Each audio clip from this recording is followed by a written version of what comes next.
तो दोस्तों मैं आज आपको कहानी सुनाऊंगा टोनी चिड़िया के जीवन में संघर्ष। तो चलो वीडियो को स्टार्ट करते हैं।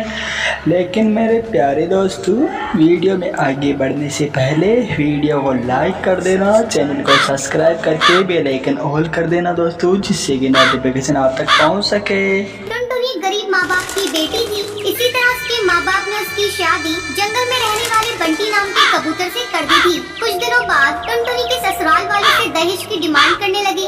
देख टुनटुनी, अब तो जाकर अपने मायके से कुछ पैसे लेकर आ, ताकि मेरा बेटा कोई अच्छा बिजनेस कर सके।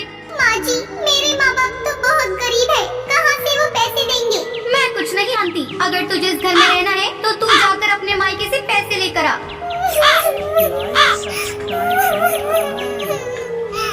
ठीक है माँ जी, मैं जा रही हूँ, लेकिन मुझे नहीं लगता कि मेरे माँ बाप आपकी डिमांड को पूरा कर सकेंगे। अगर तू पैसे लेकर नहीं आएगी तो तू वहीं रह जाना, यहाँ आने की कोशिश भी मत करना। मेरा बेटा जवान है, मैं उसकी दूसरी शादी कर दूंगी। मजबूरी में टुनटुनी अपने मायके जाती। तब तक दोस्तों इस क्वेश्चन का आंसर जल्दी से कमेंट में कमेंट करो। 7 × 7 × 7 बराबर कितने होते हैं दोस्तों? तो जल्दी से आंसर को कमेंट करो। जिसका आंसर सही निकलेगा उसे हम कमेंट में पिन करेंगे। लेकिन अपने माँ बाप की हालत देखकर वो उनसे कुछ कहती नहीं है। एक दिन टुनटुनी को उल्टी होने लगती है। क्या हुआ बेटा, तुझे उल्टियाँ क्यों हो रही हैं? बेटा, मुझे ऐसा लग रहा है जैसे तू माँ बनने वाली है। ये सुनकर टुनटुनी चिंतित हो जाती है और अगले ही दिन अपने ससुराल जाती है। बहुआ, ये ले मिठाई खा। तेरी माँ ने पैसे दिए हैं ना, मैं कल ही बंटी का नया बिजनेस शुरू करवा दूंगी।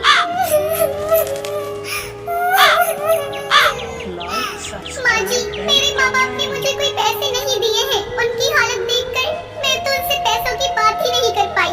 तू यहाँ क्यों खड़ी है? चल निकल, मेरे घरटी की दूसरी शादी किसी पैसे वाली चिड़िया के घर में करूँगी। ऐसा कहकर टुनटुनी की सास बबली कबूतरी उसे धक्के मारकर घर से बाहर निकाल देती है। टुनटुनी रोती रोती अपने मायके जाती है और समय आने पर एक नन्ही चिड़िया को जन्म देती है। टुनटुनी दूसरों के घरों में झाड़ू पोछा करके अपनी बच्ची को पालने लगती है। ऐसे ही तो मेरे प्यारे दोस्तों, आप मेरी कहानी को ना तो देखते हो और ना ही इसे लाइक करते हो। यदि आप मेरी कहानी को लाइक कर दोगे और अपने दोस्तों को शेयर कर दोगे तो आपका क्या बिगड़ जाएगा दोस्तों? मैं आपके लिए इतनी मेहनत से कहानियाँ बना के लाती हूँ।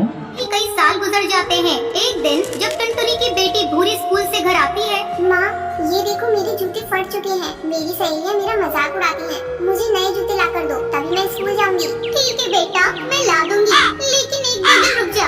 जैसे ही मुझे महीने के पैसे मिलेंगे मैं तुझे खरीद कर ला दूंगी। 2 दिनों तक इंतजार कर लूंगी। अगर तुमने मेरे नए जूते नहीं लाए तो फिर मैं स्कूल नहीं जाऊंगी। 2 दिनों बाद जब टुनटुनी भूरी के लिए जूते खरीद कर लाती है, भूरी उसे देखकर खुश हो जाती है। माँ, ये जूते तो बहुत सुंदर है, मैं अभी अपनी सहेली को दिखा कर आती हूँ। इसी तरह समय गुजरने लगता है। भूरी अब बड़ी हो जाती है। टुनटुनी को भूरी की शादी की चिंता सताने लगती है। अब भूरी शादी के लायक हो गई है, मुझे कोई अच्छा चिड़ा देखकर उसकी शादी कर देनी होगी। ऐसे में टुनटुनी के पास आकर उसे बताती है। माँ, मैं नदी पार जंगल में काम करने वाली एक काली कौवे से प्यार करती हूँ। तुम कहो तो मैं उसे लाकर तुमसे मिलवा दूँ। ठीक है बेटा, तुम्हारी जैसी मर्जी। अगर तू कौवे के साथ खुश है तो मैं भी खुश हूँ। भूरी इस कालू कौवे को टुनटुनी से मिलवाती है। जल्दी उन दोनों की शादी की तारीख पक्की हो जाती है। एक दिन भूरी जब अपने साथ घूम रही थी तब इसके हवाई मोटर का एक्सीडेंट हो जाता है और इस हादसे में भूरी की आंखों की रोशनी चली जाती है। तब टुनटुनी डॉक्टर से कहती है,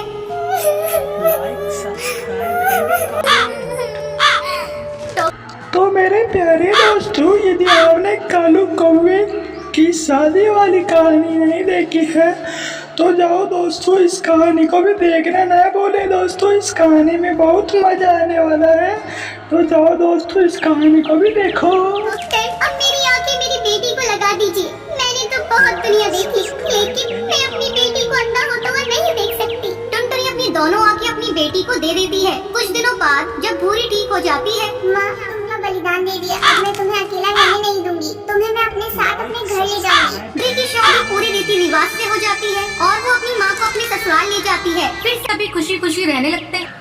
तो मेरे प्यारे दोस्तों, कैसे लगी आपको एक कहानी? टोनी चिड़िया की संघर्ष वाली कहानी अच्छी लगी हो तो वीडियो को लाइक कर देना, चैनल को सब्सक्राइब करके बेल आइकन ऑल पे दबा देना दोस्तों। मेरे इतना कहने के बाद भी आप वीडियो को लाइक नहीं करते हो तो वीडियो को लाइक करो और चैनल को सब्सक्राइब करो। मुझे इस वीडियो पे 3000 लाइक चाहिए दोस्तों, तो जल्दी से जल्दी लाइक करो। ना धेला ना दमड़ी ना कौड़ी, रे मोटू और पतलू की जोड़ी। मोटू के पेट में भूख भरी है, टायर के जैसे भूख भरी है। पतलू को मर जाए मूंगफली से, बच के निकल जाए पतली गली से। दिल की सड़क है चौड़ी। हेलो दोस्तों, कैसा लगा आपको ये वीडियो? कहानी अच्छी लगी हो तो वीडियो को लाइक कर देना, चैनल को सब्सक्राइब कर देना और बेल आइकन ऑल कर देना, जिससे कि नोटिफिकेशन आपके पास पहुंच सके दोस्तों। और कहानी से आपको क्या शिक्षा मिली है कमेंट में ज़रूर बताना। तो धन्यवाद दोस्तों।